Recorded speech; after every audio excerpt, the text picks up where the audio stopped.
Students class 10th ये आपकी video जो है इम्पॉर्टेंट है आपके पीरियोडिक टेस्ट के लिए। आपको पता है कि आपके पीरियोडिक टेस्ट 5th और 6th मई में है।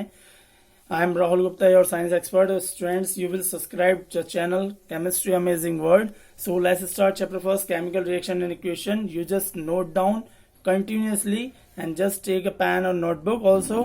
So students, let's start chapter first chemical reaction and equation class 10. Yes students, chemical reactions की यदि हम बात करें तो chemical reactions वो reactions होती हैं जिनमें आपके reactants, आप कुछ भी एक ऐसा रिएक्टेंट ले लीजिए जिसको आप केमिकल प्रॉपर्टीज अप्लाई करने के बाद या किसी भी तरीके की सिचुएशन अप्लाई करने के बाद, चाहे उसमें टेम्परेचर सिचुएशन हो, प्रेशर हो या किसी भी तरीके से आप उसे कंबस्ट कर रहे हो या उन्हें कंबाइन कर रहे हो और कुछ नया प्रोडक्ट फॉर्म कर रहे हो। So you can say that chemical reactions are those reactions which will be form started by the reactants and form a new substance that is called chemical substance. Students, जो भी हम लेंगे chemical reaction में start करने के लिए reaction को, वो होता है हमारे लिए reactant.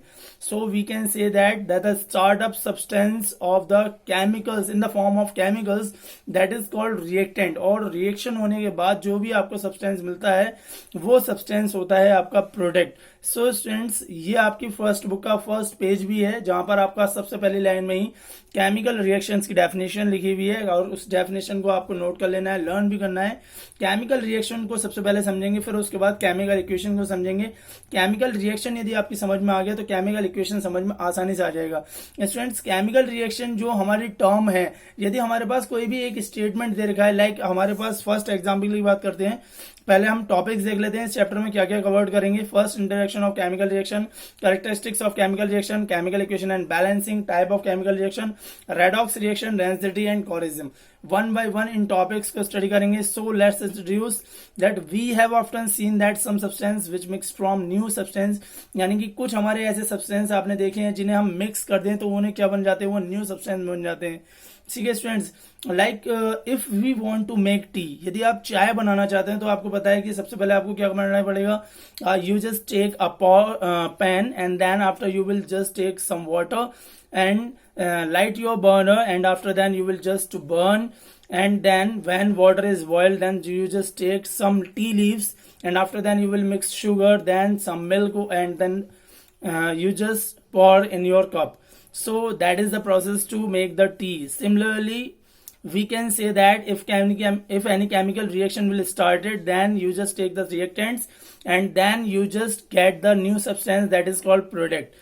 Likewise, if you add a spoon of curd, यदि आप कोई भी एक मिल्क लें और उस मिल्क को बॉईल करने के बाद उसमें थोड़ा अमाउंट कर्ड का मिक्स कर दें, तो क्या करता है, कर्ड के अंदर जो आपका एसिड यानी कह सकते हैं आप बैक्टीरिया जो प्रेजेंट होता है, वो कर्ड जो है थोड़ा अमाउंट ही मिल्क को धीरे धीरे कर कर्ड में कन्वर्ट कर देता है। सो स्टूडेंट्स, हमारा क्या मतलब है कि कभी भी हम कुछ भी मिक्स कर रहे हैं, कोई भी चाहे वहां पर एक सब्सटेंस हो, दो हो, तीन हो, चार हो, तो जो न्यू सब्सटेंस बनेगा वो हमारी केमिकल रिएक्शन कहलाएगी। So according to the definition, when two और more substance react and form some new substance that is called chemical reaction.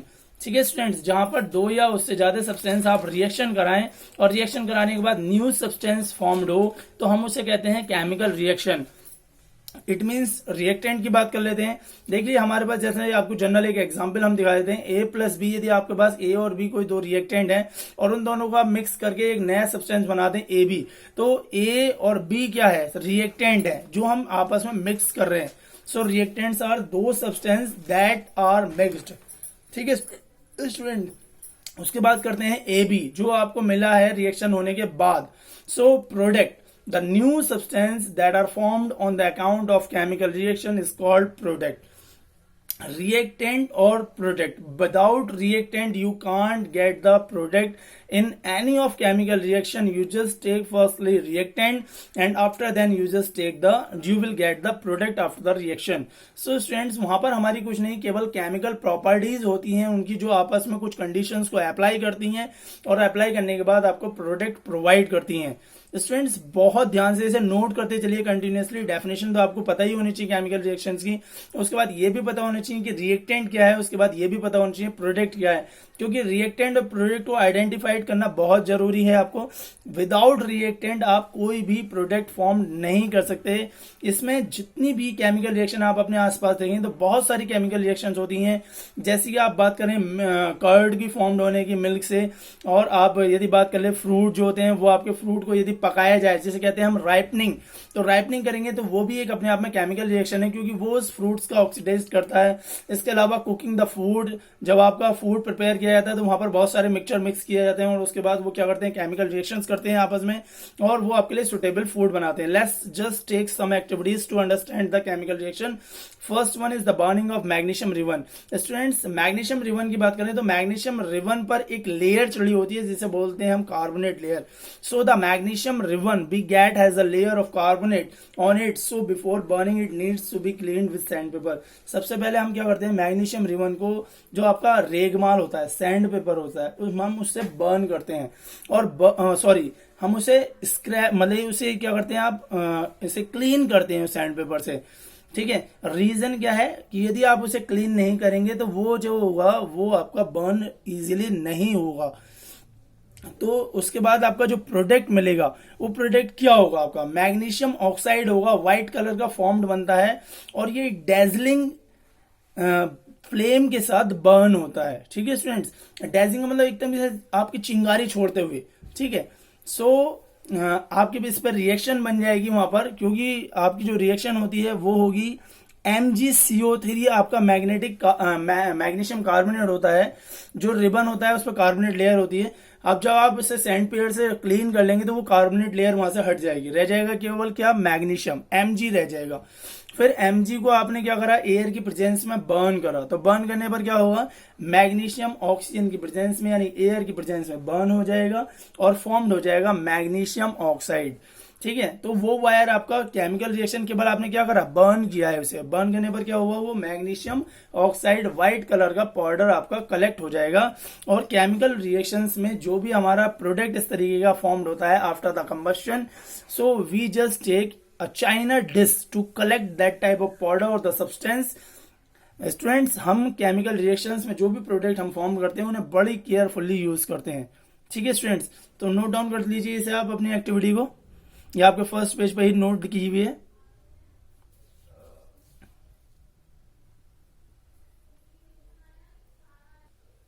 So students, आपने नोट कर लिया होगा, दिख गया होगा आपको कि जो हमारी क्लासिफिकेशन प्रॉपर्टी ऑफ रिएक्शन है वो व्हाइट डेजलिंग थी। चलिए एक और एक्टिविटी की बात करते हैं, reacting zinc granules with dilute sulphuric acid. Students, एक हमारे पास कॉनिकल फ्लास्क है, उस कॉनिकल फ्लास्क में हमने डाइल्यूट सल्फ्यूरिक एसिड लिया और उसमें हमने क्या करा, जिंक के कुछ टुकड़े डाले जिसे बोलते हैं जिंक ग्रेनुअल्स। जैसे ही आप जिंक के टुकड़े उस कॉनिकल फ्लास्क में यानी डाइल्यूट सल्फ्यूरिक एसिड में डालेंगे तो क्या होगा, वहां पर बबल्स की फॉर्म में से एक गैस इवॉल्व होती है, वो गैस होती है हमारी हाइड्रोजन गैस। रीजन क्या है कि जब आप Zn यानी जिंक की रिएक्शन करेंगे H2SO4 यानी सल्फ्यूरिक एसिड से, तो जिंक क्या होगा, हाइड्रोजन को वहां से हटा देगा, क्योंकि ये डिस्प्लेसमेंट रिएक्शन देता है। और हाइड्रोजन क्या करेगा, रिएक्शन करने के बाद वो आपका गैस की फॉर्म में इवॉल्वेशन हो जाएगा और सल्फेट जो है वो जिंक के साथ रिएक्शन कर लेगा, जिंक सल्फेट और हाइड्रोजन गैस वहां से रिलीज हो जाएगी। ये आपकी रिएक्शन है Zn plus H2SO4 is equal to ZnSO4 plus H2। So product is zinc sulphate और हाइड्रोजन गैस। आइडेंटिफिकेशन कैसे हुआ, बीकर क्या होगा, धीरे धीरे करके हॉट होने लगेगा क्योंकि हाइड्रोजन गैस जो है वो प्रोड्यूस हो रही है, which make match sticks burn. जो वहां पर जो आपकी मैच स्टिक्स होगी यदि आप उसे बर्न करोगे तो वो पेल ब्लू फ्लेम देती है और पॉप साउंड देती है। हाइड्रोजन गैस को आइडेंटिफाई करने का बिल्कुल सिंपल सा तरीका है, आप मैच स्टिक्स को बर्न कीजिए, उसके पास लेकर जाइए, वो क्या करेगा, पॉप साउंड क्रिएट करेगा। So that is the identification of the hydrogen gas. So by this method we can evaluate the hydrogen gas Zn replaced to hydrogen and that shows displacement reaction। So students, आप लोगों ने note कर लिया होगा, इसे structure बना लीजिए और फिगर बनाकर आगे आप देखिए। थर्ड रिएक्टिविटी की बात करते हैं, barium iodide react with lead chloride. So students, क्या होता है, बेरियम आयोडाइड जो होता है वो होता है बेरियम Ba और आयोडीन होता है I। तो फॉर्मूला हो गया आपका BaI2। लेड क्लोराइड होता है PbCl2। जब आप लेड क्लोराइड की बेरियम आयोडाइड से रिएक्शन करोगे तो ये एनायंस हैं वो आपस में रिप्लेस करेंगे और पेल येलो कलर का आपका पीपीटी फॉर्म हो जाता है लेड आयोडाइड का। देखिए BaI2 की जब आप PbCl2 से रिएक्शन करेंगे तो रिएक्शन हो जाएगी और Ba चला जाएगा किसके पास, Cl के पास, और Pb आ जाएगा I के पास। ठीक है स्टूडेंट, तो आपका इस तरीके से फॉर्मूला बन जाएगा BaCl2 एंड PbI2, ये आपके प्रोडक्ट रहेंगे। और इसमें जो येलो कलर फॉर्म्ड होता है वो लेड आयोडाइड का होता है। एक तरीके से जादू कह सकते हैं आप, दोनों के दोनों व्हाइट कलर के होते हैं और व्हाइट कलर जैसे ही वो आपस में मिक्स होते हैं दोनों कलरलेस, तो वो क्या करते हैं, वो येलो कलर का पीपीटी बना लेते हैं जो कि होता है लेड आयोडाइड का। सो स्टूडेंट्स, इससे आप बना सकते हैं, इस तरीके से दिखा सकते हैं उसमें येलो कलरिंग करके। उसमें आपके जो प्रोडक्ट होंगे वो बेरियम क्लोराइड रहेगा व्हाइट कलर का, और येलो कलर का पीपीटी जो होगा वो लेड आयोडाइड का। चलिए बात करते हैं कैरेक्टरिस्टिक्स ऑफ केमिकल रिएक्शन की। It is either complete by change in colour, या तो हम उसे चेंज इन कलर से पहचान सकते हैं, या फिर उसकी स्टेट चेंज होने से पहचान सकते हैं, या फिर उसमें हीट एनर्जी प्रोड्यूस हो या एब्जॉर्ब्ड हो, इसके बेस पर पहचान सकते हैं। स्टूडेंट्स, आपको तो पता ही है कि हम किसी भी केमिकल रिएक्शन करते हैं या तो वो हीट रिलीज करता है या फिर हीट एब्जॉर्ब करता है। इसके अलावा फोर्थ है आपका पीपीटी, प्रेसिपिटेट फॉर्म्ड होता है। उसके अलावा आपका लास्ट है gas is released. So 5 type से आप इस तरीके से आइडेंटिफिकेशन कर सकते हैं केमिकल रिएक्शंस की। सबसे पहले change in colour, state change, heat energy produce और एब्जॉर्ब, पीपीटी यानी precipitate is formed and gas is released. Note कर लीजिए, इस तरीके से बना भी लीजिएगा नीचे आप। So students, hand to hand note करते चलिएगा। आगे बात करते हैं केमिकल इक्वेशन की। तो केमिकल इक्वेशन क्या होता है, जब हम किसी भी केमिकल रिएक्शंस को सिंबल्स, मॉलिक्यूलर फॉर्मूलेज और मोल स्टेट्स की फॉर्म में रिप्रेजेंट करते हैं तो वो कहलाता है केमिकल इक्वेशन। ठीक है students, it is the representation of chemical reaction in the terms of symbols, molecular formulas, moles, etcetera. As we knows, all the chemical reactions obey law of chemical combination. Therefore, chemical reactions need to be balanced. देखिए students, आपको पता है जितनी भी chemical reactions हैं वो सब law of chemical combination को, और जितने भी लॉ हैं आपके 3 लॉ आप पढ़ेंगे, law of mass of conversion, law of constant proportional, law of आपका 3 मल्टीपल प्रोपोर्शनल, 3 लॉ पढ़ेंगे। उन तीनों लॉ को फॉलो करती हैं केमिकल रिएक्शन। इसी वजह से केमिकल रिएक्शन बैलेंस करने की बहुत जरूरत होती है। स्टूडेंट्स, आप कोई भी रिएक्शन लिख रहे हैं उस रिएक्शन को बैलेंस करना बहुत जरूरी होता है। बैलेंस करने के साथ साथ आप उसमें जो भी प्रॉपर्टीज, जो भी सिंबल्स, जो भी मॉलिक्यूलर फॉर्मुलेज, जो भी स्टेट उनकी है वो स्टेट्स भी आप रिप्रेजेंट करेंगे, और रिप्रेजेंट करने के बाद ही वो केमिकल इक्वेशन कहलाएगी। स्टूडेंट्स, रीजन क्या है केमिकल रिएक्शन और बैलेंस में, थोड़ा सा समझ लीजिए कि केमिकल रिएक्शन जो होती है वो हमें टोटल जो भी उसके बारे में डिटेल्स होती है वो पूरी अप्लाई शो नहीं करती है, वो केवल एक स्टेटमेंट की फॉर्म में होती है। जबकि केमिकल इक्वेशन जो है उसमें वो पूरी क्वालिटीज को रिप्रेजेंट कर देती है, जो भी क्वालिटीज उसमें पॉसिबल होती हैं, चाहे वो सिंबल्स रहे, फॉर्मुलाज रहे, या मोल्स रहे, या उसकी स्टेट्स रहे, ये सब उसमें रिप्रेजेंट होती है। अब किसी रिएक्शन को बैलेंस कैसे करते हैं, हाउ टू डिटरमाइन बैलेंस और नॉन बैलेंस, ये कैसे बताएंगे। देखिए स्टूडेंट्स, एक साइड में लिखी हुई रिएक्शन है, ये कार्बन डाइऑक्साइड और कार्बन और ऑक्सीजन की रिएक्शन है, कार्बन डाइऑक्साइड फॉर्म हो जाता है, गैस की फॉर्म में फॉर्म होता है। और साइड में एक और रिएक्शन लिखी हुई है, वाटर से जब आप हाइड्रोजन और ऑक्सीजन गैस, वाटर के जब आप इलेक्ट्रोलाइसिस करते हैं तो वो हाइड्रोजन और ऑक्सीजन गैस में कन्वर्ट हो जाती है। इस तरीके से हाइड्रोजन और ऑक्सीजन, यदि आप इन दोनों को देखेंगे तो प्रोडक्ट में 2-2 मॉलिक्यूल हैं, जबकि रिएक्टेंट में केवल हाइड्रोजन के 2 हैं और ऑक्सीजन का 1 मॉलिक्यूल है। सो इसलिए हमें रिएक्शन बैलेंस करनी बहुत जरूरी होती है। ठीक है स्टूडेंट्स, चलिए आगे बात करते हैं, इसे नोट डाउन कर लीजिए। चलिए स्टूडेंट्स, बात करते हैं उसके एग्जांपल्स की, बैलेंसिंग ऑफ केमिकल रिएक्शंस की।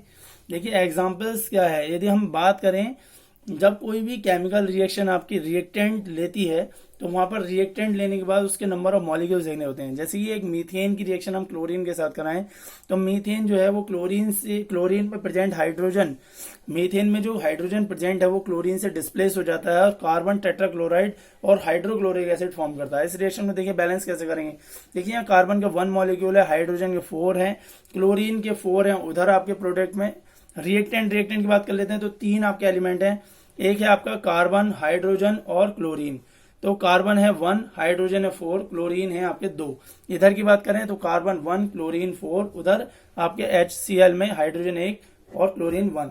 इस तरीके से इस रिएक्शन को बैलेंस करना सीख लीजिए। यहाँ पर देखिए आप क्या करेंगे, पहले क्लोरीन के मॉलिक्यूल बढ़ाने की कोशिश करेंगे। तो क्लोरीन के मॉलिक्यूल हैं उधर 4 और इंक्रीज कर लिए। ठीक है स्टूडेंट्स, तो ये आपका मेथड है। यहाँ पर 1 बाय 1 देखते चले जाइए। सो स्टूडेंट्स देखिए, इस तरीके से रिएक्शन आपकी बैलेंस हो जाएगी। सबसे पहले आपको देखना है number of molecules in reactant, उसके बाद देखना है number of molecules in product, और वन बाय वन इस तरीके से इसे बैलेंस करते चलेंगे। सबसे पहले एक एक करके लेंगे आप एलिमेंट्स को, ताकि वो इजीली। सो स्टूडेंट्स, इस रिएक्शन को बैलेंस करने का देख लीजिए आप। देखिए, यदि हम इसके 2 मॉलिक्यूल्स क्लोरीन के लें तो उधर हमारे 5 मॉलिक्यूल्स हैं। अब 5 मॉलिक्यूल्स देखिए, यदि हमारे पास इवन नंबर मॉलिक्यूल्स प्रोडक्ट में प्रेजेंट हैं तो आप उसी टाइप से इधर लीजिए। देखिए, उधर 4 हैं, यदि आप 4 लेने की कोशिश करेंगे तो इधर बैलेंस नहीं होंगे। ठीक है स्टूडेंट्स, तो आप क्या करेंगे, यहाँ पर देखिए क्लोरीन के 4 मॉलिक्यूल्स वहां पर हैं आपके कार्बन टेट्राक्लोराइड में, और इस तरीके से रिएक्शन बैलेंस हो जाएगी आपकी। ठीक है, आगे देखिए टाइप ऑफ केमिकल रिएक्शन की बात कर लेते हैं। तो कॉम्बिनेशन रिएक्शन फर्स्ट टाइप है आपका, व्हेन 2 और more reactants react to form single product. जब 2 प्रोडक्ट, आप 2 रिएक्टेंट लें और वो मिलकर एक क्या बना लें, एक प्रोडक्ट बना लें सिंगल, तो इस टाइप की रिएक्शन को हम क्या कहते हैं, कॉम्बिनेशन रिएक्शन करते हैं। ठीक है, this reaction can be between element and element compound और कंपाउंड। या तो ये एलिमेंट के बीच में भी हो सकती है, एलिमेंट कंपाउंड के बीच में हो सकती है, या कंपाउंड के बीच में भी हो सकती है। इसके अलग अलग एग्जांपल हैं, जैसे आप कार्बन की ऑक्सीजन से रिएक्शन कराएं तो कार्बन डाइऑक्साइड बन गया, दोनों एलिमेंट है। वहीं कार्बन की यदि आप किसी कैल्शियम ऑक्साइड की कार्बन डाइऑक्साइड से कराएं तो वो क्या करेगा, कैल्शियम कार्बोनेट बना लेता है। तो इस तरीके से ये रिएक्शन जो है एलिमेंट की एलिमेंट से, एलिमेंट की कंपाउंड से, और कंपाउंड की कंपाउंड से, दोनों टाइप से रिएक्शन हो सकती है। बस आपको यहाँ पर समझना है कि वो रिएक्शन किस टाइप में हो रही है। ये बात भी ध्यान रखना है आपको कि वहां पर एलिमेंट है या कंपाउंड, ये भी आपको पता होना चाहिए कि ये आपके जो दोनों रिएक्टेंट हैं ए और बी, ये दोनों ही आपके कंपाउंड हैं या रिएक्टेंट, ये आपको बिल्कुल समझ में आना चाहिए। ऐसा बहुत जरूरी है कि हमें ये पता हो कि कौन सा एलिमेंट यूज हो रहा है और कौन सा कंपाउंड यूज हो रहा है। ठीक है स्टूडेंट्स, तो आप इसे देख सकते हैं, इसे नोट कर लीजिए hand to hand. Student note कर लिया आप लोगों ने। देखिए, एलिमेंट भी हो सकता है, एलिमेंट कंपाउंड भी हो सकता है, कंपाउंड भी हो सकता है। तीनों टाइप की यहाँ पर आपके कॉम्बिनेशन रिएक्शन फॉर्म्ड होती है। जैसे आपका एग्जांपल देख लीजिए, C+O2 is equal to CO2, दोनों एलिमेंट हैं आपके। कार्बन भी एलिमेंट है, ऑक्सीजन भी एलिमेंट है आपके। उसके बाद एक और देख लीजिए, S+O2 सल्फर डाइऑक्साइड बन जाएगा आपका, सल्फर प्लस ऑक्सीजन की रिएक्शन कराओगे, ये भी एलिमेंट में है। उसके बाद देखिए हाइड्रोजन प्लस सल्फर की रिएक्शन कराओगे तो हाइड्रोजन सल्फाइड यानी H2S बन जाएगा, ये भी आपके लिए दोनों एलिमेंट हैं। ठीक है, तो स्टूडेंट्स आपको ये पता होना चाहिए कि एलिमेंट कौन से हैं, एलिमेंट कंपाउंड कौन से हैं, और कंपाउंड कौन से हैं।